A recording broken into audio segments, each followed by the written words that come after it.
teman-teman, perkenalkan nama saya Regita Francisca. Di sini saya akan membahas mengenai Sumpah Pemuda. Apakah kalian tahu apa itu Sumpah Pemuda? Jadi, Sumpah Pemuda adalah tonggak persatuan kesatuan bangsa. Tahukah kamu nilai-nilai yang terkandung di dalamnya? Untuk mengetahui lebih lanjut, teman-teman bisa menyaksikan video pembelajaran yang satu ini. Halo teman-teman, sebelum kita ke materi, pernahkah kamu mendengar lagu Satu Nusa Satu Bangsa? Yuk kita nyanyikan sama-sama.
Tahukah kamu apa isi dari lagu tersebut?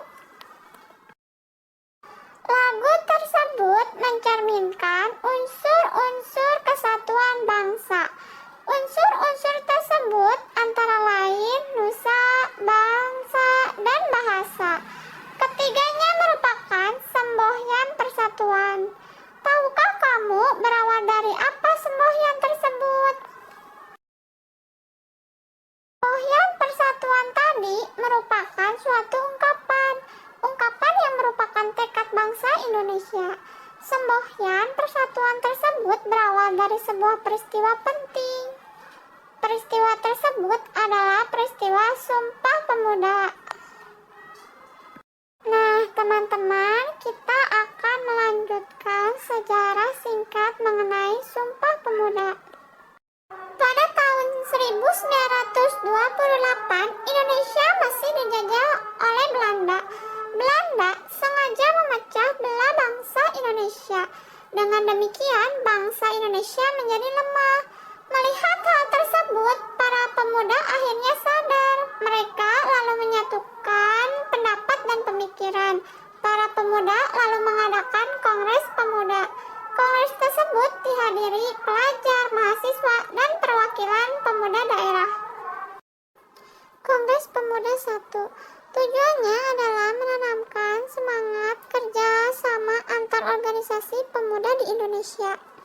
Kongres Pemuda 2. Tujuannya 1. Melahirkan cita-cita untuk mempersatukan semua organisasi pemuda-pemuda di Indonesia. Kedua, membicarakan beberapa masalah pergerakan pemuda di Indonesia. Ketiga, memperkuat kesadaran kebangsaan Indonesia. Sidang Kongres berlangsung tegang karena dijaga pemerintahan kolonial Belanda.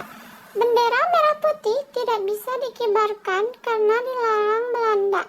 Oleh karena itu, hanya diwujudkan dalam bentuk hiasan dinding. Sidang terakhir 28 Oktober 1928 menghasilkan Ikrar Sumpah Pemuda yang berbunyi 1. Kami, putra dan putri Indonesia, mengaku bertumpah darah yang satu, tanah air Indonesia. 2. Kami, putra dan putri Indonesia, mengaku berbangsa yang satu, bangsa Indonesia. ketiga, kami putra dan putri Indonesia menjunjung bahasa persatuan bahasa Indonesia. Nah, itu ya teman-teman, ikrar Sumpah Pemuda. Sumpah Pemuda berdampak besar bagi perjuangan bangsa. Sumpah Pemuda melandasi persatuan Indonesia. Akhirnya bangsa Indonesia pun dapat merdeka. Indonesia menyatakan kemerdekaannya tanggal 17 Agustus 1945. Satu nusa, bangsa, dan bahasa sangatlah bermakna. Berikut ini makna dari masing-masing kata. Satu nusa. Walaupun rakyat Indonesia bertempat tinggal terpencar-pencar, tetapi merupakan satu tanah air, yaitu tanah air Indonesia. Dua, satu bangsa. Satu bangsa berarti satu kesatuan bangsa. Walaupun beragam suku bangsa, keberagaman suku bangsa menghasilkan keberagaman lainnya. Misalnya keberagaman adat, istiadat, dan kebiasaan. Tiga, satu bahasa. Bahasa adalah alat komunikasi. Bahasa diucapkan secara lisan. Bahasa sangat penting untuk menyampaikan pikiran dan kehendak.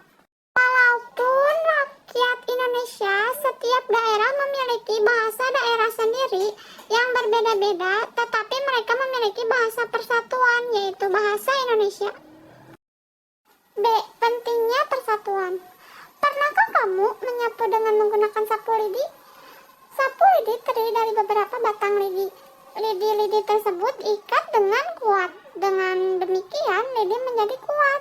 Sapu lidi pun bisa digunakan untuk menyapu sampah. Jika sapu lidi tersebut diuraikan kembali, maka batang lidi tidak kuat untuk menyapu sampah. Hal tersebut sama pula dengan persatuan bangsa. Jika bangsa bersatu, maka bangsa menjadi kuat.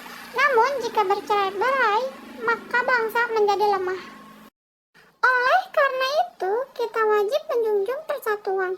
Persatuan didasari oleh semangat Sumpah Pemuda, semangat kesatuan, nusa, bangsa, dan bahasa. Perlu diingat ya teman-teman, bahwa jika bersatu, maka kita akan menjadi kuat. Jika bermusuhan, maka kita akan menjadi lemah. Kita pun akan mudah dijajah. C.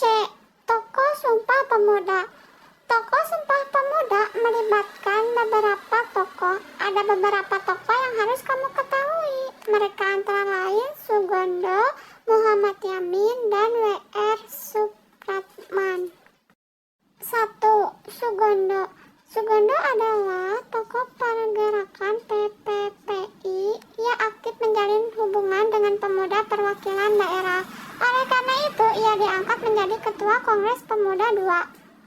Yang kedua, ada Muhammad Yamin. Muhammad Yamin adalah sekretaris Kongres Pemuda kedua. Beliau mendapat pendidikan tinggi di bidang hukum.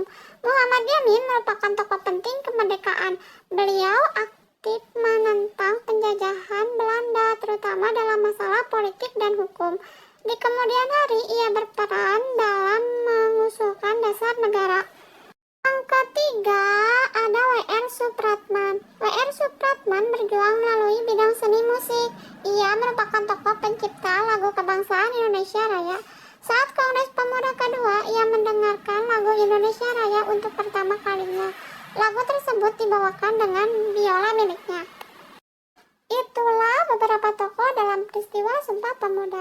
Tokoh-tokoh tersebut adalah pejuang bangsa. Oleh karena itu, patut kamu tiru semangat perjuangannya. D. Peranan Sumpah Pemuda. Sumpah Pemuda mempunyai peranan sangat besar, terutama dalam mempersatukan bangsa Indonesia. Melalui Sumpah Pemuda, tanah air, bangsa, dan bahasa dapat diwujudkan menjadi satu kesatuan. Maka dari itu, kita perlu menjaganya. Tujuannya agar persatuan dan kesatuan bangsa dapat terjaga. Perpecahan suku bangsa pun tidak akan terjadi. Untuk itu, perlu adanya sikap toleransi. Toleransi mendorong untuk saling menghormati dan menghargai. Dengan demikian, pertikaian dan perpecahan dapat dihindari. Ingatlah ya teman-teman bahwa Sumpah Pemuda lahir karena pemuda ingin bersatu. Dengan persatuan bangsa menjadi kuat. Mengamalkan nilai Sumpah Pemuda. Nilai Sumpah Pemuda harus diamalkan. Tentunya diamalkan dalam kehidupan sehari-hari, baik kehidupan bermasyarakat, kehidupan berbangsa, atau kehidupan bernegara. Bentuk pengamalan Sumpah Pemuda sangatlah beragam, di antaranya 1. Toleransi dan kerukunan antar umat beragama. Misalnya dengan menghormati umat agama lain yang sedang menjalankan ibadah. Kedua, saling menghormati antar suku bangsa. Sikap menghormati ini bisa ditunjukkan dengan menghormati adat istiadat daerah lain. Bisa pula dengan mempelajari budaya suku lain. Yang ketiga, hidup gotong royong dalam masyarakat.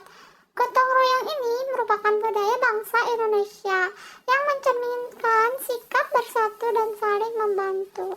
Kegiatan gotong royong antara lain membersihkan jalan, atau pembuatan jembatan, atau membangun rumah. Yang keempat, saling tolong-menolong sesama. Yang kelima, bangga berbahasa Indonesia. Contoh pengamalan tersebut dapat kamu amalkan dalam kehidupan sehari-hari. Misalnya dalam lingkungan keluarga, kita harus selalu rukun, saling menghormati dan menghargai.